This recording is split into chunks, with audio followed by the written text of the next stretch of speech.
The Disrupt Education vlog can be found on YouTube. To hear it in podcast form, search Disrupt Education on any of the following podcast platforms: Anchor, Apple Podcasts, Google Podcasts, Breaker, Castbox, Overcast, Radio Public, Pocket Cast, Spotify, or Stitcher.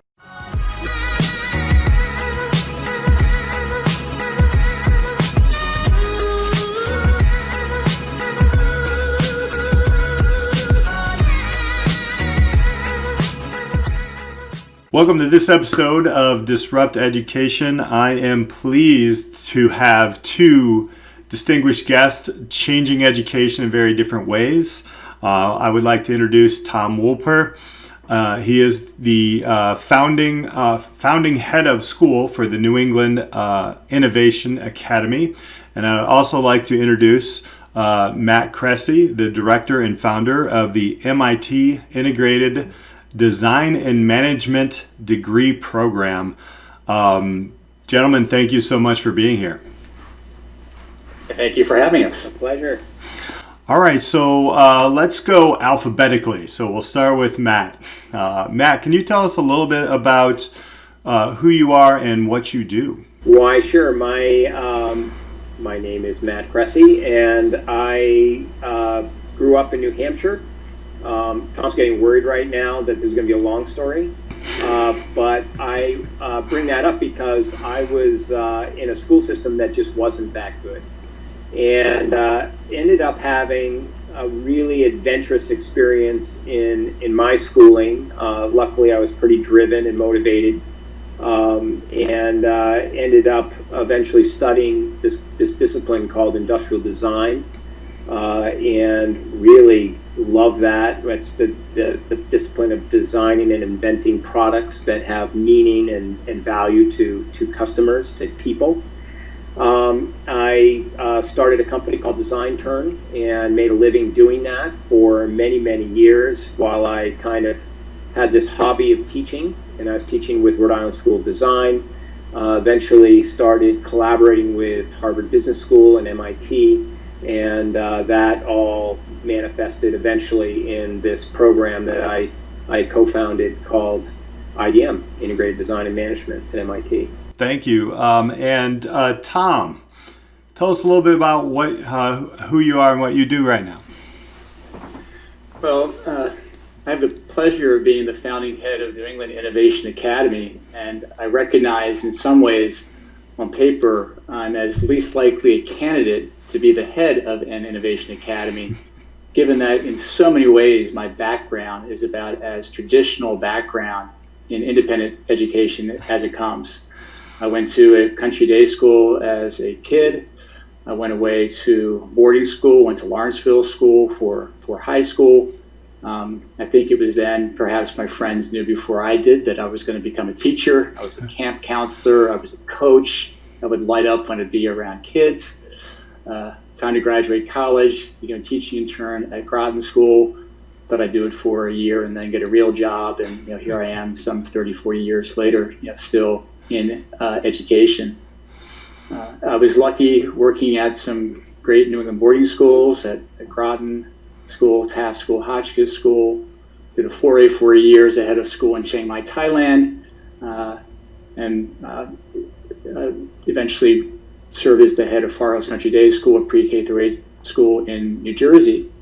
And I kind of laugh that all those institutions, save for the one in Thailand, are 90 to 200 plus years old and is steeped in a certain tradition or paradigm of education.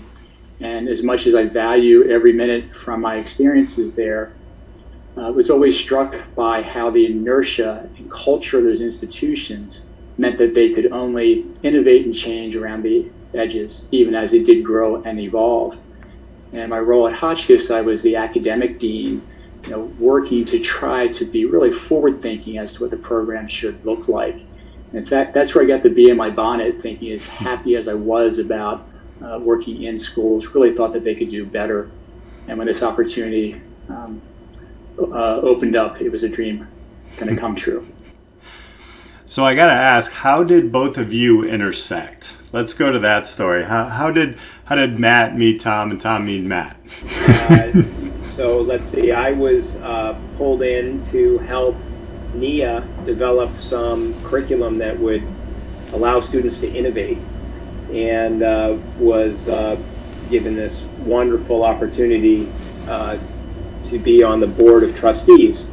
And we then set out to search for a founding head of school that would not only have a lot of understanding about traditional education, but also have the ability to tolerate the amount of suffering that I would inflict on him as we try to do things that are completely different than what's traditionally been done. And I think that's one of the things that makes this whole effort so special, is that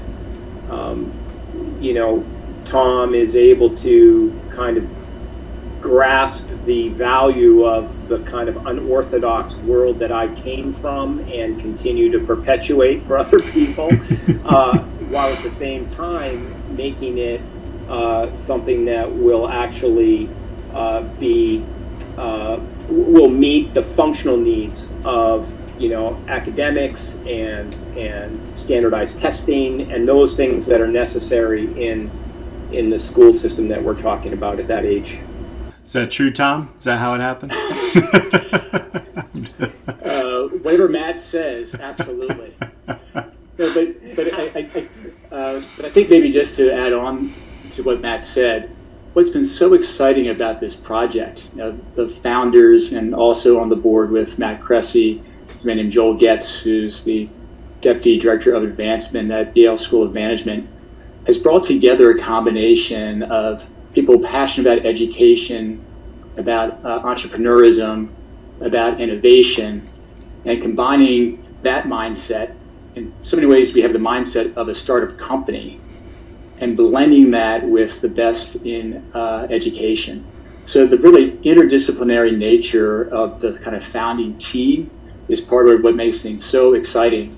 And as soon as we dip too far in one direction, reverting to the mean of what education is, we get Matt and others kind of challenging us to think differently, to think forward. And as soon as kind of maybe they go too far in the kind of entrepreneurial bend, it doesn't make sense in terms of what a 6 to 12 educational program should look like. The kind of educators can kind of pull back, and that's been so exciting. Kind of having come from, again, these old established schools to have that dynamic as part of our team. I am so excited to hear what are these questions that you're asking, Matt, in education right now. I've been a secondary educator for about 20 years. I've seen little changes, and now due to the pandemic, due to social justice, all these different things that are hitting us in 2020 in one big swoop, we're seeing people shaking their heads. And I feel like the conversation has always been right under the surface. I want to hear what are the questions that you're asking, and how are you integrating your background in design thinking and pushing schools like the New England Innovation Academy and others to do some different things there? That's a very good question. It's also a very challenging question. I'll do my best to answer it. I'm sure Tom will be able to fill in some gaps, but one of the things that I think is pretty clear lately, well, not even lately, but as of 20 years ago, was that the entire world shifted from the industrial age to the digital economy. And in doing so, everyone, kind of without knowing it, had to develop a whole new set of skills. And they had to visualize how they work together in a whole new way. And the way that people started working together, teams that were distributed globally, right? I was working with teams in China and around the world, and we would communicate using the internet. All of those tools that are enabled by the internet, from email to CAD programs to UI UX to whatever, right? all of those tools are there and they need to be harnessed. So there's a practical aspect to all of this, which is how do we work efficiently to create beautiful new products and experiences for each other. But on top of that, there is this idea, a sort of philosophy, a philosophical element, where it's about working together in multicultural environments and doing that in a way where it's not just tolerating each other and our differences. It's actually going many steps farther, and that is appreciating each other because of our differences. And I think that sort of active appreciation is what's exactly needed right now. But it's very hard to appreciate someone when you have felt left behind by the establishment. And so all around this country of ours, we have people who feel left behind. And so it's very hard for them to embrace other people and to have empathy for them. And that leads me to the last thing I'll say about this, which is one of the things I learned in design school is this process of human-centered design. You used the term design thinking. I steer away from that. That's a whole nother conversation. But human-centered design is this process where before you make a decision, you actually consider the thoughts, and feelings, and emotions of those people who might be affected by that decision.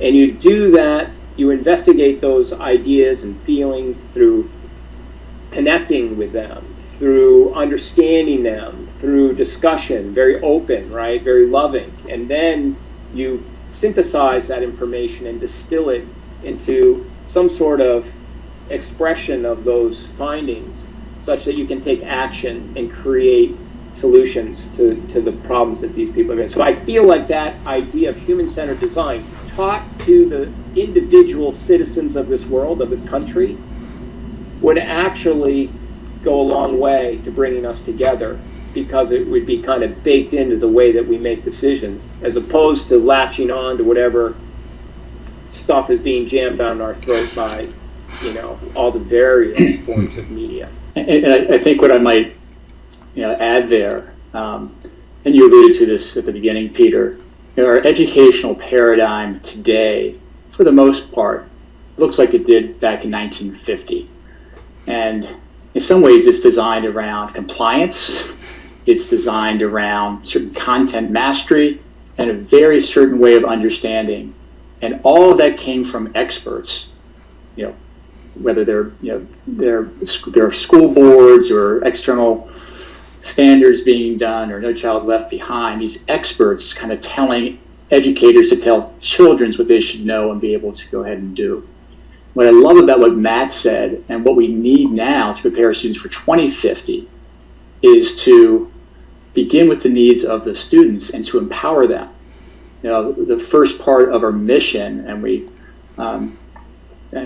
synthesize it calling it our PIN, is passion to purpose, idea to impact, so we can create the next generation of innovators who would be the change that they want to see in the world. So if you begin with the students' interests and passions, develop in them this understanding of human-centered design, both as a process, but also as an ethos for how you go about learning and doing and making a difference. I think we really feel this can be transformative in what the world really needs now. I really like the human-centered piece to this, and I've always known it as, I just learned something today. I always known it, as the design thinking model, but I like the human-centered, a lot more empathy and understanding at the beginning of a problem. How far are you looking to go with the New England Innovation Academy, Tom? Are we looking at like smaller communities starting there? Are we looking at global issues? What does that look like when the academy launches and how students see things? A tough question in the sense that we are in the process of building our curriculum now with Matt's help and with our team of educators. But we very much are taking a kind of forward focus. Matt talked about looking at a kind of global point of view. And so certainly, I think a place where I might answer your question, as we're really looking to fuel innovation, we see diversity as being key to that, because diversity of thinking leads to a more innovative process, and homogeneous thinking, homogeneous teams are outperformed by diverse teams always. And so we're really looking at the students that we're trying to attract to New England Innovation Academy as our starting point. Diversity in all of the visible and invisible ways, diversity of students from across the country and from across the world, looking for the same things in terms of our staff. So I think the first step, maybe to answer your question, is to have an intentionally diverse community to be the fuel for the innovation that we want to have happen. And we also are talking about having real world learning opportunities. This is not going to be an ivory tower and just book learning. We're looking both at forging partnerships with corporate groups or community groups in town, service learning groups, but also bringing that thinking onto campus. So our students are asked, using a human-centered design process, to engage in real challenges. For example, we're looking at our sixth graders to really look at our local campus ecosystem and ways that they can improve it by using all these different tools. What I really like is it's very student-centered. I would love to see something like this scale. Is that part of this? There are many, innovative schools that are kind of pocked throughout the United States and the world, if you will. And right time, and I get super excited about this. This is what my entire podcast is all about, and understanding different ways of doing things. I was a student who didn't like to be boxed in, and there was no meaning to things. Where do you see this going? I know we're very early in the process, but what's the big hairy goal here of the Innovation Academy, and how things are going to evolve out of it? Well, we have three visionary founders who I think's ambition is large. Truly want this to help transform what education looks like, not just for the students at New England Innovation Academy, NEIA, as we've been shorthanding it, but to be a model and an example for other schools. And indeed, if this program, if this school evolves and grows the ways that we think it will, to look at opening up other schools, possibly across the country and around the world. So that is certainly part of the grandest vision and ambition. We'll take it one step at a time, because we got a lot to do to open the school for next year. But if all goes well, we would really love to see this scale. On the collegiate side, I have to ask, Matt, data has shown that educators, the amount of educators coming out, and I know this is a grandiose question, but that's what I do. They are less and less coming into the education area. How do we get your program in education? Or is it already? In at the college level or at the high school, middle school level? Any and all across the board. Well, I think that my feeling or experience has been that what we teach is sort of universally appreciated and attractive to everyone, including educators, right? Including teachers. And I think there's a lot of experimentation with what we teach already going on at the high school level and middle school level.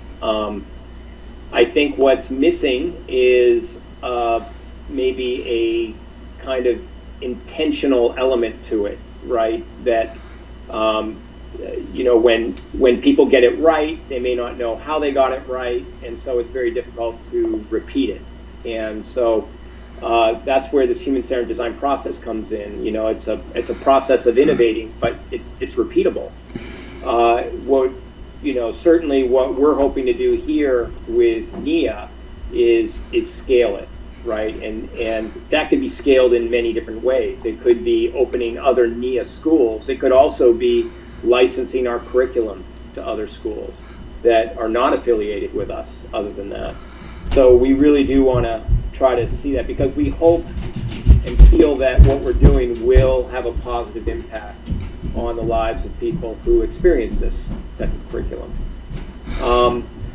I think there was one part of your question about what keeps it from being adopted. And Right. I think that comes down to an entrenched mindset in academia. It's everywhere. And to be honest with you, I'm just so angry about that, because I was a victim of that mindset, and I still am to a certain extent. We have an academic system that likes to create people in its own image, and it just perpetuates this archaic system, and it puts people in power to continue the archaic system, right? Yeah. That needs to be broken up, and that's what I love about what's happening with NEIA, is that we finally have some people that have the courage, like I said earlier, to suffer long enough to hopefully create something radically different. There's a lot of uncertainty involved with that. And it's tough for everyone involved. It's tough for the NEIA team, and me too. It's just really hard to do. But the thing is that we've got a courageous team, and I think that's the other thing it takes, just courage. I am so happy you said it makes leaders become the same. The mindset is so entrenched, and wow, thank you for saying that. That made my Monday. So, because I feel that way as well, lost in the system all the way through, and you figure things out for yourself, privileged enough to be able to do that. Some people aren't, and there's just struggle all the way out, and I really appreciate that. Tom, tell us how people can find the New England Innovation Academy. How can they get some more information here, possibly register or sign up or try to get into this thing? What does that look like? Absolutely. Well, the easiest thing to do is to go to our website that actually just launched in its full version a few days ago, and that's at NEIACADEMY.org, so NEIAcademy.org. And there'll be all sorts of information there about the school, about the vision, about the process for application. And what I love about our team and being an innovative and entrepreneurial school is that we're really going to be listening to the market over these next months to see what it's asking for. We're looking to open with a grade 6 and a grade 9, and over 6 years grow to full capacity as a 6 to 12 school with close to 600 students. We have the capacity to have day students and to board. We are looking at this point to start boarding in our third year, but if the demand comes sooner, then we'll pivot and we'll look at boarding sooner. And that's what's been really fun about this process, plus the ambiguity that Matt said, is that we like certainty. And when I worked at the schools I did before, you had your timetables and you would follow it. That's what's been really exciting. And truly, as a human-centered design school, as we reach out to parents who are interested and students who are interested, we are listening to them. Not that we're going to lose sight of our values and the stakes we put in the ground. We're going to be a human-centered design school, regardless of what people say to us. But we're taking in what they say through this entire process. So visit our website and learn more about NEIA, and please reach out and learn even more. We'll put all that information up in the podcast. I am super excited to watch this journey. I know this is not going to be our last conversation. This is totally disruption happening. I know it was coined in 2019, and then everybody was like, disruption. But the fact that I can hear educators saying things like humanistic approach, pivoting, learning while we go, and really mean it outside of the box that we've been in has been a true joy. So, gentlemen, thank you so much for being here with us on Disrupt Education. And thank you. Thank you all for watching and listening. We'll be back next time. If you like this, hit that subscribe button. There's much more to come, and we'll be watching the New England Innovation Academy.